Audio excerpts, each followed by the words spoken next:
തീർച്ചയായിട്ടും ട്രംപ് ഉദ്ദേശിക്കുന്നത് പോലെ ചെയ്യാനല്ലല്ലോ ഇറാൻ ഇരിക്കുന്നത്. ഇറാൻ അത് വിക്കരിക്കുന്ന കാര്യത്തിൽ സംശയവും ഉണ്ടായിരുന്നില്ല.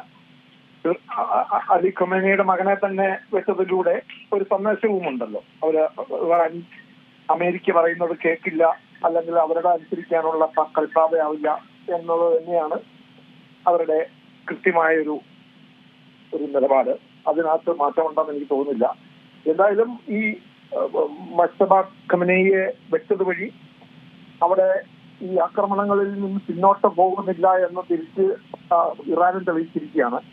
എന്തായാലും പശ്ചിമേഷ്യൻ യുദ്ധത്തിൽ നിന്ന് 9 ദിവസം പിന്നിടുമ്പോഴത്തേക്കും ഇറാനിൽ മാത്രം 1332 പേര് കൊല്ലപ്പെട്ടതായിട്ടാണ്. അതുപോലെ തെക്കൻ ലെബനനിലെ ഇസ്രായേൽ ആക്രമണങ്ങളിലെ 83 കുട്ടികളടക്കം 394 പേര്, അതായത് ആളുകൾ മരിച്ചുകൊണ്ടിരിക്കുകയാണ്. നമുക്കറിയാം ഒരു ഇന്ത്യക്കാരൻ ബഹ്റിൻ മരിച്ചു, അതുപോലെ 2 പേര് ബഹ്റിനിൽ തന്നെ കൊല്ലപ്പെട്ടു. ഇറാൻ ആക്രമണത്തിൽ സൗദി അറേബ്യയിലും കുവൈറ്റിലും UAE-യിലുമായി 5 പേര് കൊല്ലപ്പെട്ടുവെന്ന് സ്ഥിരീകരിച്ചിട്ടുണ്ട്. സൗദിയിലെ അൽ ഖർജ് പട്ടണത്തില് ഈ മിസൈലിന്റെ ഭാഗം വീണ് ആണ് 2 പേര് മരിച്ചത്. അതിലാണ് ഒരു ഇന്ത്യക്കാരനും ഒരു ബംഗ്ലാദേശ് പൗരനും മരിച്ചു എന്ന് പറയുന്നത്. അതിന് മാത്രം 12 പേർക്ക് പരിക്കേറ്റിട്ടുണ്ട്. ഒരു ഭീതി ഉയർത്തുവാനായിട്ട് ഇത് കഴിഞ്ഞിട്ടുണ്ട്. കുവൈറ്റില് 2 സുരക്ഷാ ഉദ്യോഗസ്ഥരും ദുബായിലെ കാറിന് മുകളിൽ മിസൈൽ ഭാഗങ്ങൾ വന്ന് പതിച്ച് പാകിസ്ഥാൻ സ്വദേശിയായ ഒരു ഡ്രൈവറും മരിച്ചിട്ടുണ്ട്. ബഹ്റിനിലെ കുടിവെള്ള ശുദ്ധീകരണ പ്ലാന്റിന് നേരെയുള്ള ആക്രമണം ഉണ്ടായത് ഗൾഫ് മേഖലയില് അവിടെ ഒരു ഭവന സമുച്ചയത്തിന് നേരെയും വീണ്ടും ആക്രമണം ഉണ്ടായിട്ടുണ്ട്. ഇതെല്ലാം വലിയ ആശങ്കകൾ ഉയർത്തുന്നുണ്ട്. എന്തായാലും ഇറാൻ ഇസ്രായേൽ ആക്രമണങ്ങളിൽ ടെഹ്റാനിലെ എണ്ണ സംഭരണ കേന്ദ്രത്തിലടക്കം അമേരിക്കയും ഇസ്രായേലും ആക്രമിച്ചിട്ടുണ്ട്. അതിന്റെ ഒരു പ്രത്യാഘാതം ഉണ്ടാകുന്നുണ്ട്. തീർച്ചയായിട്ടും അങ്ങോട്ടും ഇങ്ങോട്ടും ഇതൊരു തെറ്റായ നീക്കങ്ങളിലേക്ക് പൊയ്ക്കൊണ്ടിരിക്കുകയാണ്. കൂടുതൽ യുദ്ധം ഇനിയും കൂടുതൽ ശക്തമാകാൻ ആണ് സാധ്യത എന്ന് വേണം കരുതാൻ. കാരണം ഇതിനകത്ത് യുദ്ധം പെട്ടെന്ന് അവസാനിക്കില്ല. ആദ്യം പറഞ്ഞതുപോലെ ഒരാഴ്ച കൊണ്ടോ ഒന്നും തീരില്ല എന്ന കാര്യം ഇപ്പോൾ വ്യക്തമാണ്. 4 ആഴ്ച എടുക്കുമെന്ന് ട്രംപ് പറയുന്നുണ്ടായിരുന്നു. ട്രംപ് പറഞ്ഞതും അതേപടി നടക്കില്ല. അപ്പൊ ഇതെല്ലാം ഈ കാര്യങ്ങളൊക്കെ വലിയ പ്രതിസന്ധിയിലേക്ക് കാര്യങ്ങൾ പോവുകയാണ്. ഏതായാലും ഈ ടെഹ്റാനിലെ ഈ എണ്ണ സംഭരണ കേന്ദ്രങ്ങൾക്ക് നേരെ ഇസ്രായേൽ നടത്തിയിരിക്കുന്ന ആക്രമണങ്ങള് അത് ഒരു പുതിയ പ്രതിസന്ധിയുണ്ട്. കാരണം നേരത്തെ മിസൈൽ കേന്ദ്രങ്ങളും ഒക്കെ ആയിരുന്നു, അവരുടെ നേതാക്കളുടെ കേന്ദ്രങ്ങളും ഒക്കെ ആയിരുന്നു. അപ്പോൾ ഇതെല്ലാം വലിയ പ്രശ്നങ്ങളാണ് ഉണ്ടാക്കുന്നത്.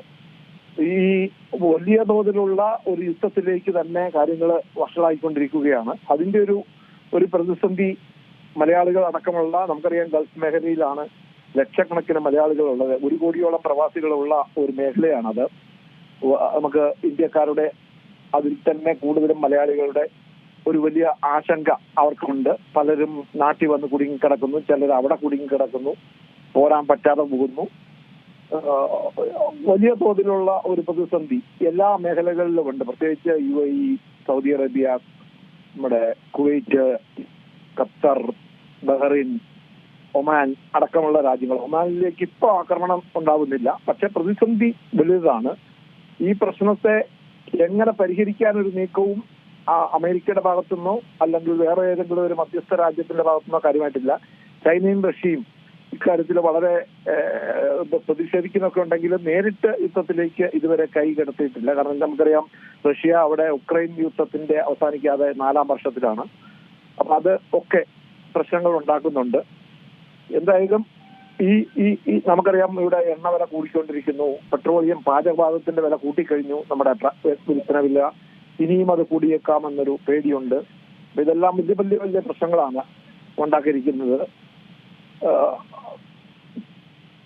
താങ്കൾ ഈ സൂചിപ്പിച്ചതുപോലെ യുദ്ധം ഇനിയും തുടരുകയാണ് എങ്കിൽ അത് ഈ ലോകരാജ്യങ്ങളെ കൂടെ ബാധിക്കുന്ന ഒന്നല്ലേ? അപ്പോൾ അവർ സ്വാഭാവികമായി ഇതിലൊരു നീക്കുപോക്കുണ്ടാകുന്നതിനായി ഇടപെടേണ്ടതല്ലേ? ലോകരാജ്യങ്ങളെ എല്ലാം ബാധിച്ചു കഴിഞ്ഞു. പക്ഷെ ലോകരാജ്യങ്ങൾക്ക് ഇതിനകത്തൊരു പരിഹാരം കണ്ടെത്താനോ ഈ പ്രശ്നം അവസാനിപ്പിക്കുവാനോ അമേരിക്കയുടെ മുതൽ അത്രയ്ക്ക് സമ്മർദ്ദം ചെലുത്താനോ ഇപ്പൊ കഴിയില്ല എന്നതാണ്. കാരണം അമേരിക്കയുടെ ഒരു ട്രംപിന്റെ പ്രത്യേകിച്ച് എന്തും ഞങ്ങൾ ചെയ്യും, ആരെയും ആക്രമിക്കും. നമുക്കറിയാമല്ലോ വെനസ്വേലയെ കടന്നു ചെന്ന് അവിടുത്തെ പ്രസിഡന്റിന്റെ കൊട്ടാരത്തിൽ നിന്ന് അദ്ദേഹത്തെ പിടിച്ചു കെട്ടിക്കൊണ്ടുവന്ന് അവിടുത്തെ ഭരണത്തിന്റെ ഒരു കൺട്രോൾ ഏറ്റെടുക്കുന്നു. അവിടുത്തെ എണ്ണ ഞങ്ങൾ ഉപയോഗിക്കുമെന്ന് പറയുന്നു. ഇതുപോലെ എണ്ണയുള്ള മറ്റൊരു രാജ്യമാണല്ലോ ഇറാൻ. ഏറ്റവും അധികം തന്നെ എണ്ണ ശേഖരമുണ്ട്. അപ്പൊ ഇതെല്ലാം വലിയൊരു പ്രശ്നമാണ്.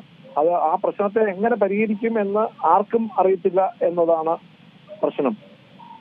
ഏറ്റവും പുതിയ വാർത്തകളും വിശേഷങ്ങളും വിരൽത്തുമ്പിലറിയാൻ സീ മലയാളം ന്യൂസ് എല്ലാ ഡിജിറ്റൽ പ്ലാറ്റ്ഫോമുകളിലും ലഭ്യം.